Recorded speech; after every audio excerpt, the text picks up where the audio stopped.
If you're confused on where to begin with your strength training, I'd love to give you a roadmap. It's a simple roadmap. I've split it into different categories so you can come away thinking, okay, I know where to begin, I am less confused. So let's begin with, I'd say, one of the most important parts of this process. And I'm actually going to put a different word than just goal. So it's a goal, it's your why you want to embark on this strength training journey. Because if you have a bit more of a specific target, there's more motive, there's more emotion behind the goal, which is why I put why. Kind of tapping into, okay, why do I want to strength train? What is it? What is it for? And I'll give you a little emotional example here. If I was just to tell you, go to the gym, do 20 squats today. Let me know how it goes. Okay, cool. Or if I was to say, how about head to the gym today, focus on 20 minutes worth of squats, because in about 3 to 4 weeks, it's going to help you get up the stairs, it's going to help you go on longer walks, it's going to help you get into the bathtub, the shower, reduce the chance of a fall. Different reaction, right? You're probably thinking, oh wow, okay, it's going to do all of those things for my lifestyle. I'm more motivated to go and do that, as opposed to, hey, just go and do your squats. So wrapping that together, it's good to tap into the emotion. What's your why? Is it because you want to have more strength getting up from the floor? Is it because you just want more energy and strength playing with your grandchildren? Maybe it is just general. Maybe it is just, you know what? I want a long life. I want to feel great. I want less pain. I want less discomfort. I just want to feel the strongest that I've ever felt. And we can bracket that into general health, general strength, which is absolutely great. But as long as there's some language in your mind that understands why you're about to go on this strength training journey, it helps you stay consistent. It helps you stay more motivated. It helps you wake up for it in the morning, think, you know what, that is why I want to do these strength training sessions. That is the reason. And within that, sparks that emotional reaction for you to continue that forever, essentially. Cool, so now that's out of the way, just asking the why, what is your goal? Let's look at some specifics. Time frame, 2 to 3 times per week, 30 to 45 minutes, potentially 60 minutes is absolutely fine. Now I'm going to be speaking a lot from experience over the last 8-9 years, working with clients, but also evidence-based. What does the research say? What do studies suggest nowadays? 2 to 3 times per week, 30 to 45 minutes, absolutely great. It doesn't sound like too overwhelming, right? It's not me saying you need to do 7 days for 60 minutes. Yeah, wow. I don't know if I have the time to do that. Therefore, I'm not going to be consistent with that. So this time frame, hopefully what you're seeing is, you know what? I can manage that. Here's something to consider though. If you are, one sec, I can't multitask. If you are coming back from injury, if you have never moved or exercised too much before in your life, if you are overcoming a surgery and you just want to get back on your feet, maybe 2 to 3 times is too much for 30 to 45 minutes. So what we want to focus on is the lower end of that. 1 to 2 times per week, cool. And how about 15, that's a 20 by the way, 15 to 20 minutes to begin. Maybe even 10 to 20 minutes. This way, you're being gentle about it. You're meeting yourself where you're at and then building the intensity. Remember, meet yourself where you're at, be consistent with that, then build the intensity over time. So if it's 1 to 2 times at the minute per week, absolutely fine.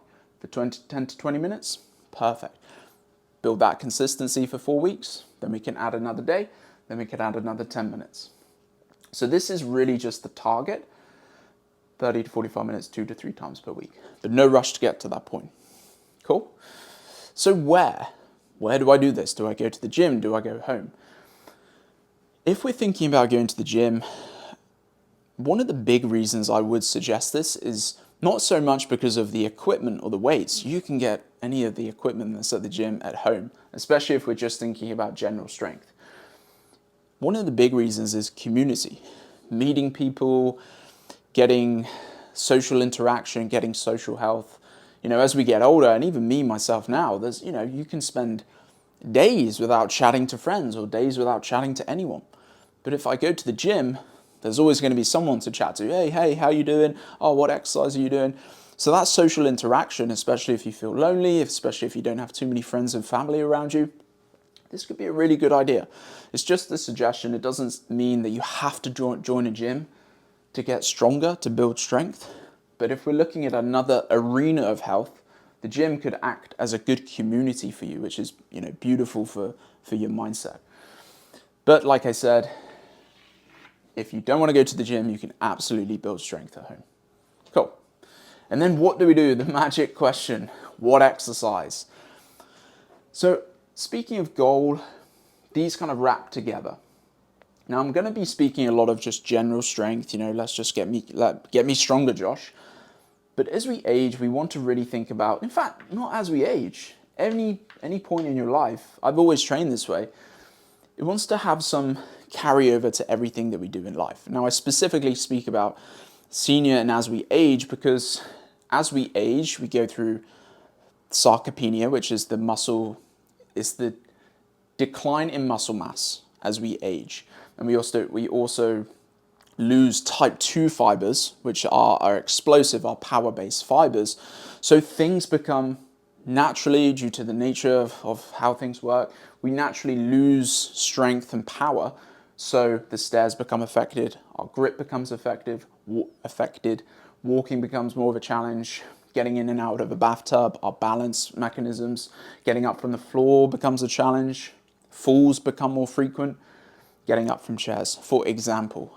So what I would love to focus on is the way we train, helping with our daily tasks, the things that we do, the things that we love to do, the sports we love to play, playing tennis, playing with your grandchildren, going swimming, going for your big walks and big hikes, but at the same time, helping you with the stairs, building your grip, increasing your walking pace, getting in and out of a bathtub without you having to worry if you're going to slip, helping you get up from the floor, reducing the chance of a fall, helping you get up from the chair with ease.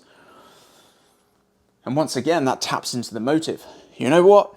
I'd love to get all that. I want help in all of those arenas. I want to continue doing the things that I love. Sparks that emotional tie to the goal ahead or to the strength training, which says, I'm going to do that because these are important.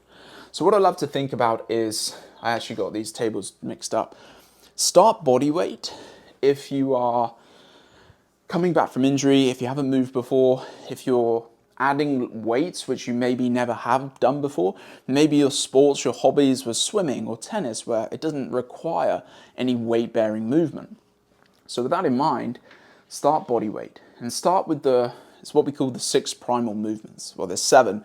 The squat, the lunge, a push, pull, bend, rotation. I actually missed one out. And a twist. So these are the patterns you and I evolved to move from. When you and I were in utero, we started twisting. When we were born, we started to develop the push and the pull pattern, which developed our spinal curvatures. Then we started to bend to push ourselves up into that squat position. So when we were developing all the way to standing, you know how babies, they push, pull, squat, bend, starting twisting when they were getting interested in, cupboards and things, all the way up to standing. So infant development, these are the phases that we had to go through. So these are the phases which we still should be training in because we're designed to move from them. So I'm going to show you a few examples now. I would do body weight for a good 4 to 6 weeks. Get your joints, get your tissues, get your muscles used to movement and build you up to weight resistance, to weight-bearing movements, so we don't get injured and you can continue doing this throughout your life. So just thinking about a squat, you can practice body weight squats, just dipping down. I'm not too worried about range, just get the movement, get your knees, get your ankles, get your hips moving in that motion. Then as the weeks go by, we can practice going lower. Lunge, we can think about just on the spot, we can think about just dipping the legs. Again, I'm not too worried about range. We're just working that split stance pattern, that lunge pattern. Push, we can think about just pushing our arms up and down, getting our shoulder joints used to pushing. We can think about pulling. So pulling your body, maybe there's a slight hinge, pulling the arms back, activating muscles in your back, activating your shoulder joint. Again, building you up to adding load to the body. So we're being safe here. So you can do some pulls, you can even do some vertical pulls, like so. And these are just many, this is just a few examples of many that we can do. But I want you to go away with something today. Rotation. So we could add rotational movements to your spine. Being really gentle. The spine's designed to rotate, and this is a position that many of us are pretty tight in. So adding rotation. We can do a bend pattern, so we can do some sort of deadlift pattern where our bodies are here and we're just keeping our neutral spines, dipping down, coming back up. Dipping down, coming back up. Bending the legs, sitting in, only so far that feels good. Back up, developing your hips, your low back, that hinging motion, so getting your hips to work with your upper body. And then, I didn't miss out twist. I just put twist. Twist and rotation, basically the same thing. So we could do that for 4 to 6 weeks. Or, you know what, this is going to be really dependent, so let's bracket it even more. 2 to 6 weeks. Let's just say you just had a bit of time off and you just want just a little bit of light intensity to build yourself up to weights. It could be 2 weeks, it could be 6 weeks. It really does depend on you. Everyone's very different. Cool. And then we can add resistance. Right, I need to go get my dumbbells again. I want you to go away with something today, so give me 2 seconds and I'm going to get a couple of dumbbells to show you the moves. Cool, I can't find my dumbbells, so I've got 1 dumbbell, 1 kettlebell, but I'll make sure you understand what I'm going to do. So we can think about a squat. We can hold a dumbbell up here, keep the elbows in, nice braced core, so tightening the abdominals, just dipping down, driving back up. So now we're adding weight to the squat, which is developing muscles in your thighs, in your hips, and your core. Now, if we do struggle with a squat, what we can do is something called a thigh hold. So you would do this sitting down, and you'd raise, I'm just going to show you here, you'd raise both legs out, and just hold that position. So it's engaging the thighs. What I recommend, hold for 60 seconds. We're developing thigh strength here, but in a really light, low intensity way. So you can hold both legs out for 60 seconds, drop them, go back in for 60 seconds. So that's an option if the squats felt a little bit too much. And of course, we're relating, this is going to help with the stairs, this will help with your walking, this will help with the control getting in and out of a bathtub, shower, help you get up from the floor, reduce the chance of a fall because we have more leg strength, more muscle mass in our legs, help you get up from chairs. So we're relating the two here. We're thinking, wow, these are the squats, thigh strength will really help with my day-to-day. Then we're thinking farmer's carries. Really amazing exercise that all you need is a couple of light dumbbells. As one option, you could just hold. You can watch TV, hold the dumbbells, roll the shoulders back, then drop the shoulders, hold that position. So really practicing grip strength. Now, of course, if you wanted to add a little bit of variety to it, we can add some walking. So walking at a distance that you feel good with, working a bit more balance, working a bit more core. But the farmer's carry, I'd say with 2 dumbbells or 2 kettlebells, really, really beneficial. Amazing for grip. The ability to carry things, the ability to have strong grip. Grip is a really big indicator of longevity because grip is really a proxy for most things we do. We use our grip as the leading action for many actions in the day, if that makes sense. So, holding on to things, picking things up from the floor, even acting as a protector. Our hands, our grip will go out. If we trip, we go to grab something, a handrail, or go to push our hands on against the wall. If we drop something, ability to catch it. So grip, huge predictor of longevity. So farmer's carry, really helping with our grip. Abduction. So abduction, amazing for balance. Balance is so important for everything, but balance especially, reducing the risk of having a fall. I think it's over 65, the biggest leader of injury-related death is from falls. So abductor strength, research shows, really, really beneficial to keep healthy or keep activated. I will show you, you're here, and you can just move the leg out and back in. Very simple one. You can hold onto a counter, moving the leg out, working your glute medius here, bring it back in. Really isolating this motion here. Abductor strength as one option. Press, adding a pressing motion. So imagine you had 2 dumbbells here, adding a press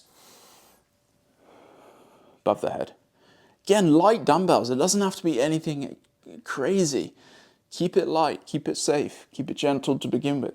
So pressing, developing arm strength for putting things away, the ability to catch yourself if you fall, pushing yourself off a chair, pushing yourself maybe on your leg to stand up from the floor. So arm strength, super, super important.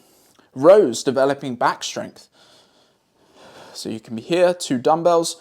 You can hinge only so far that feels good for you. Maybe it's here, nice core brace. Then we can row the dumbbells, row your elbows towards your back pockets. Again, simple things that we can do in and around the house, right? And back up. Rows, amazing, once again, for arm strength, but for our posture, think of when we age, we tend to do this, that dowager's hump posture. So developing the upper back strength through the pulling motion helps our back extensors work, which keeps our body upright, keeps our center of gravity up, which reduces the chance, once again, of falling and losing your balance because your posture is here. Therefore, your center of gravity is centered, or it won't be perfect. Mine's not perfect, but it's going to be better than this, which, if it's like this, you can easily trip because your center of gravity is going forward. So helping with pulling motions or activating your back muscles, center of gravity is up. As you walk, your base of support is in a much stable place, or stabler, is that a word? Not sure. I'm sure you understand. And then bridges. I don't have the room for this, I do, but I'll have to cut the camera. I'll pop a little video here of a glute bridge. But glute bridge, amazing for building hip and glute strength. Think of what this does to help you get up from a chair, reduce the risk of falls because we have glute power and stability in our hips, getting up from the floor, bathtub. By the way, abduction, really helpful for lateral steps into the shower, into the bathtub, getting in and out of a car. And bridges for the stairs, going up and going down. It's a knee protector as well. So if I was to give you those moves to take away, hopefully what that doesn't appear to be is overwhelming and confusing, right? Let's say you were doing 2 to 3, you could do 2 of them on one day, 2 of them on another day, 2 of them on another. Or if you're training 1 to 2, you could do 3 of them, do 3 of them. We can do 1 to 2 sets of these, anywhere from 10 to 12 repetitions, 30 to 45 seconds. The time is very dependent on you. But as a guideline, let me give you this to take away. As a guideline, let's focus on anywhere from 6 to 12 reps. And that will give you a nice bracket to focus on for about 2 to 3 sets.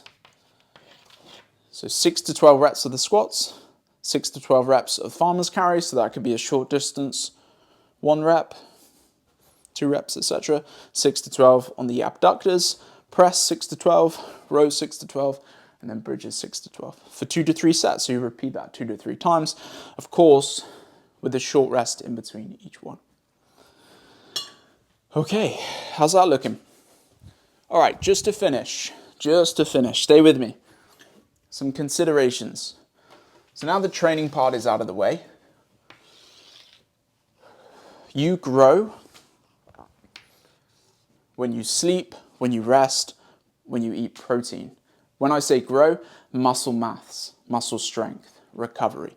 So just make sure we're getting an adequate amount of protein with each meal, and let's make sure we're getting to bed on time as best as we can. So these 2 will be the building blocks.